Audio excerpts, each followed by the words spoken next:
बाजार ने की हफ्ते की कमजोर शुरुआत। निफ्टी लगातार तीसरे सेशन की गिरावट से 8,900 के नीचे फिसला। निफ्टी बैंक में भी 1100 अंकों का नुकसान, तो वहीं निफ्टी पीएसयू बैंक इंडेक्स अब तक लोएस्ट लेवल पर।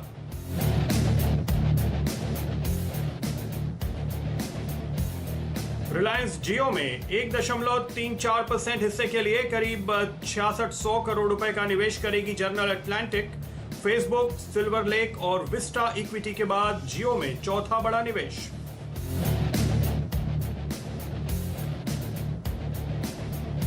बीस मई को खुलेगा आरआईएल का राइट्स इशू। 3 जून तक अप्लाई करने का मौका। 1257 रुपए प्रति शेयर के भाव पर मिलेंगे शेयर। फिलहाल देनी होगी सिर्फ 25% रकम, बाकी पैसा अगले साल मई और नवंबर में देना होगा। वित्त मंत्रालय के principal economic adviser Sanjeev Sanyal के मुताबिक ग्लोबल कारणों से बाजार में हावी है बिकवाली। राहत पैकेज नहीं है वजह। हमसे एक्सक्लूसिव चर्चा में कहा, बैंकों पर दबाव कम करने के लिए ब्याज दरों में बड़ी कटौती भी है जरूरी।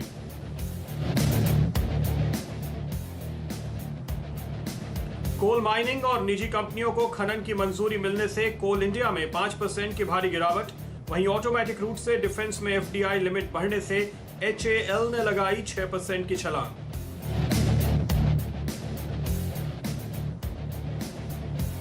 आज शाम भारतीय एयरटेल पेश करेगी चौथी तिमाही के नतीजे। कंपनी की आय में करीब 5% बढ़त की उम्मीद।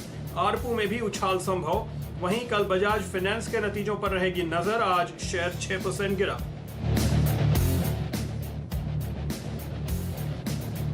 और सोने ने बनाया नया रिकॉर्ड स्तर। एमसीएक्स पर दाम 48,000 के करीब। अंतर्राष्ट्रीय बाजार में 7.5 साल के ऊपरी स्तर पर पहुंचा भाव। अमेरिका और चीन में बढ़ते तनाव और कमजोर आर्थिक आंकड़ों से बढ़ा जोश।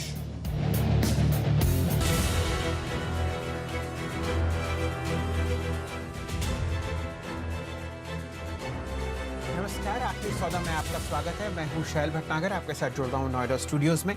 आइए जरा नजर डालते हैं दोनों मेन इंडिसेस पर। लगातार चौथे दिन आज आप हफ्ते की शुरुआती दौर में गिरावट देख रहे हैं निफ्टी पर। फिलहाल आपके सामने लगभग 2.5% नीचे ये इंडेक्स चल रहा है। 223 अंक की गिरावट के साथ 8,910 के आसपास। बैंक निफ्टी में आप लगभग 1100 पॉइंट का कट आते हुए देख रहे हैं। 17,741 के आसपास आपको ये इंडेक्स ट्रेड करता हुआ दिखेगा। यहाँ पर जो कट है वो लगभग 5.8% है।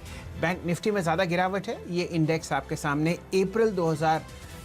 अप्रैल 3 के लो के आसपास चल रहा है। और अगर आप निफ्टी पे नज़र डालें तो यहाँ पर आपको 335 पॉइंट का एक कट आता हुआ दिखेगा, जो हमारी ट्रेडिंग रेंज है आज की। और ये अप्रैल 16 के लोएस्ट लेवल पर चल रहा है।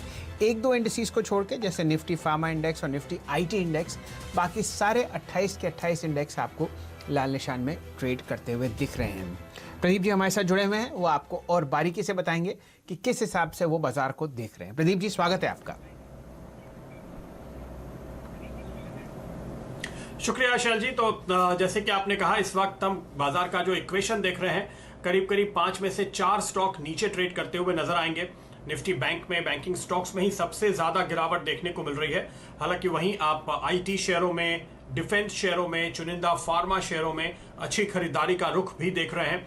तो इन सभी स्टॉक्स के ऊपर नजर होगी और अगले 1.5 घंटे के दौरान हम बनाएंगे आपके लिए आगे की स्ट्रैटेजी। हमारे साथ हमारे एक्सपर्ट्स जुड़ेंगे हर रोज की तरह। ट्रेड एट 2 आज हम लेंगे अल्पेश फूरिया से। ट्रेड एट 2:30 लेकर आएंगे राहुल शाह और राजा वेंकटरमन आपको देंगे आज का ट्रेड एट 3। और इसके साथ साथ बाजार पर आपको एक फंडामेंटल नजरिया देने के लिए जियोजीत फाइनेंशियल्स के गौरांग शाह भी हमारे साथ जुड़ेंगे। इसके साथ साथ हर रोज की तरह हम आपके लिए आगे आने वाले नतीजों का अनुमान भी लेकर आएंगे। तो भारतीय एयरटेल और बजाज फाइनेंस के नतीजों पर खास तौर पे आज हमारी नजर होगी। तो चलिए शुरुआत करते हैं। सबसे पहले आज का ट्रेड एट 2 जान लेते हैं। अल्पेश जी बताइए। Good afternoon Pradeep. Good afternoon Shail ji. देखिए, आज मैंने एक पेयर स्ट्रेटेजी सिलेक्ट की है और सेक्टर को चॉइस किया है, वो है एफएमसीजी सेक्टर से। पहले मैं बाई करने की सलाह दूंगा यहाँ पे कोलगेट पामोलिव में। 1360 पे मैंने कॉल दिया था, थोड़ी सी मूव आ गई इसमें 20-25 रुपए की, लेकिन मैं समझता हूँ कि अभी भी स्टॉक में काफी कुछ जान है। आपको एक अच्छे खासे रिटर्न ये स्टॉक यहाँ से देख सकता है। तो 1370 के पास में अब जो स्टॉक ट्रेड कर रहा है, तो आपको 1315 के नीचे का एक स्टॉप लगा करके आपको बाई करना है। ऑन द अपसाइड मुझे लगता है 1460 से लेकर 1480 तक के टारगेट्स आपको देखने को मिल जाएंगे। और उसी सेक्टर से मैंने एक सेल कॉल को सिलेक्ट किया है और वो है डाबर। डाबर यहाँ पे मुझे लगता है कि यहाँ पे वीकनेस है और ये वीकनेस और भी जारी रहेगी। तो 437 438 के पास में ये स्टॉक ट्रेड कर रहा है। 450 का एक स्टॉप लॉस लगा करके प्रदीप मैं समझता हूँ यहाँ पे सेल करना चाहिए। डाउन साइड में पहले आपको 416 और उसके बाद में 404 405 तक के भी लेवल यहाँ पर देखने को मिल जाएंगे। चलिए, ये राय आपको मिल रही है एक लॉन्ग और एक शॉर्ट कॉल पर, इसे पेयर ट्रेड कहते हैं। और फूरिया साहब की राय है कि आप डाबर पर एक सेल कॉल रखें और कोलगेट पामोलिव पर आपको एक बाय कॉल रखनी चाहिए। फूरिया साहब, ज़रा दो स्टॉक्स पर आप अगर एकदम ध्यान दें तो आप देखिए, इंडिया सीमेंट्स जो एक बहुत ही वॉलेटाइल और हाई बीटा काउंटर है, हमने फ्राइडे को बहुत ज़बरदस्त वहाँ पर मूवमेंट देखा, लगभग 20% ये स्टॉक चला। आज दिन का जो लोएस्ट लेवल है 108, उससे बढ़कर अब ये 113 114 चल रहा है। कोई आपको फेरबदल होता हुआ दिखता हो सेंटिमेंट में? कोई आप कॉल इस पर देना चाहेंगे फिलहाल इस मूव को देखकर? देखिए, मैं यहाँ पे कहूंगा कि 108 ये वो रेजिस्टेंस जोन था जो इंडिया सीमेंट ने पार किया है और उसके बाद में आपको 118 तक की मूव दिखाई। लेकिन जो भी करेक्टिव मूव आया उसी के अंदर उसने जो रेजिस्टेंस था प्रीवियस उसी को सपोर्ट बनाया, मतलब उस लेवल को उसने यहाँ पर रिस्पेक्ट दिया है। तो जब तक 108 के ऊपर ट्रेड करता है ये स्टॉक पॉजिटिव है। लेकिन अगर आप फ्रेश रिन्यूड बाइंग करना चाहते हैं तो मैं समझता हूँ कि 120 के ऊपर अगर ये स्टॉक क्लोज होगा तो उसके बाद ही आपको फ्रेश रिन्यूड बाइंग करनी चाहिए। इन दैट केस मुझे लगता है कि फिर स्टॉक के अंदर बहुत ज्यादा जान आ जाएगी, बहुत ज्यादा मूव आपको देखने को मिलेगी। करीबन 136 से लेकर 140 तक के लेवल भी यहाँ पर देखने को मिल सकते हैं। चलिए, इस पर ध्यान दीजिए। देखिए, बहुत गिरावट के बाद एक मिड कैप सीमेंट स्टॉक आपको ऊपरी सतह पर हरे निशान में आता हुआ दिखेगा। और फ्राइडे को जो खबर थी, एक जाने माने इन्वेस्टर श्री आर के दमानी साहब ने इस कंपनी में अपना स्टेक बहुत अच्छी तरीके से बढ़ा है, तो ये आपके रडार पर होनी चाहिए। फूरिया साहब, अगली आपकी फेवरेट कंपनी है NIIT टेक्नोलॉजीज। बिल्कुल आतुर है एक शानदार ब्रेकआउट दिखाने के लिए। 3 दिन की गिरावट के बाद स्टॉक शानदार तरीके से दिन के हाईएस्ट लेवल पर चल रहा है 1390, लो था 1330, तो आपने 60 पॉइंट की रिकवरी देखी है। बताइए, चार्ट्स पर आपको इंट्राडे के हिसाब से NIIT टेक्नोलॉजीज कैसा लगता है?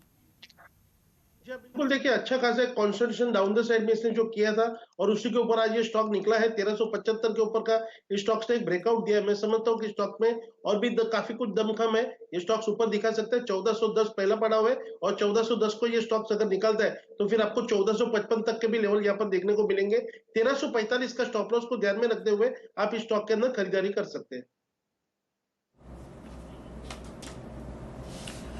NIIT टेक पे आपके लिए खरीदारी की राय और बिल्कुल मेरी रडार पे था। फिलहाल शैल जी ने आपको बताया NIIT टेक, और मेरी नज़र में अब दूसरा स्टॉक आ रहा है तो वो मैं आपको बताता हूँ। मिड कैप IT और मिड कैप फार्मा ये काफ़ी बेहतर परफॉर्म कर रहे हैं। अलम्बिक फार्मा पे नजर डालिए, दिन के लोज से करीब 4.25% की रिकवरी आपने आते हुए देखी है। खरीदारी बदस्तूर जारी है। 1.5 घंटा बाकी है लेकिन करीब करीब अच्छा खासा वॉल्यूम आ गया है। तो दिन के आखिर में आपको अबव एवरेज वॉल्यूम अगर दिखता है अलम्बिक फार्मा में तो कोई सरप्राइज नहीं होगा। लेकिन बड़ी बात यह है कि स्टॉक ने नए हाइज बनाए थे पिछले सेशन में और आज उसको बेहतर करता हुआ वहां पर आपको एक फॉलो अप बाइंग देखने को मिल रही है। अल्पेश जी, जरा इस चार्ट पे नजर डालिए, अलम्बिक फार्मा क्या कॉल होगी आपकी? प्रदीप, काफी कुछ एक अच्छी खासी मूव दी है, नो डाउट। जिस तरह से आपने कहा एक ब्लू स्काई जोन के अंदर ये स्टॉक ट्रेड कर रहा है, बट ऑन द अपसाइड में मैं समझता हूँ कि 900 इस तरह के माहौल में जो प्रीवियस जोन है वो निकालना बहुत जरूरी है। तो 900 से जहाँ से फिर से करेक्टिव जो मूव देखने को मिली थी, जैसे ही 900 को निकालेगा स्टॉक्स के अंदर बहुत एक अच्छी खासी मूव के लिए तैयार हो जाएगा। ऑन द अपसाइड में करीबन 940 से लेकर 960 तक के मूव यहाँ पर देखने को मिल जाएंगे। लेकिन यहाँ पर मैं कहूंगा कि 886 जब तक ये स्टॉक यहाँ पे ट्रेड कर रहा है, जब तक ये स्टॉक 850 के ऊपर ट्रेड कर रहा है, मैं समझता हूँ बहुत ही शॉर्ट टर्म ट्रेंड के लिए ये स्टॉक एक पॉजिटिव मूव आपको दिखा देगा। ओके, तो अलम्बिक फार्मा पे नजर रखिए। जो स्टॉक्स नए हाइज बना रहे हैं इस समय, वहां पर आपको एक जबरदस्त तेजी का रुख देखने को मिलेगा ब्लू स्काई जोन में। लेकिन वहीं अगला स्टॉक जो मेरे रडार पे इस समय आ रहा है वो दरअसल कमजोरी की तरफ है और ये स्टॉक है मैक्स फाइनेंशियल्स। अगर आप आज इसके चार्ट पे नजर डालेंगे तो इसने 200 दिन के मूविंग एवरेज के पास टॉप बनाया। शुरुआत में उसने 20 दिन का एवरेज तोड़ा, अब 50 दिन का भी सिंपल एवरेज तोड़ते हुए इस समय नीचे के लेवल पे ट्रेड कर रहा है। दरअसल करीबन 2 हफ्ते की एक रेंज तोड़ता हुआ नजर आया है। राहुल, क्या देखते हैं आप? यहाँ पे एक शॉर्ट का ट्रेड बन रहा है क्या मैक्स फाइनेंशियल्स में?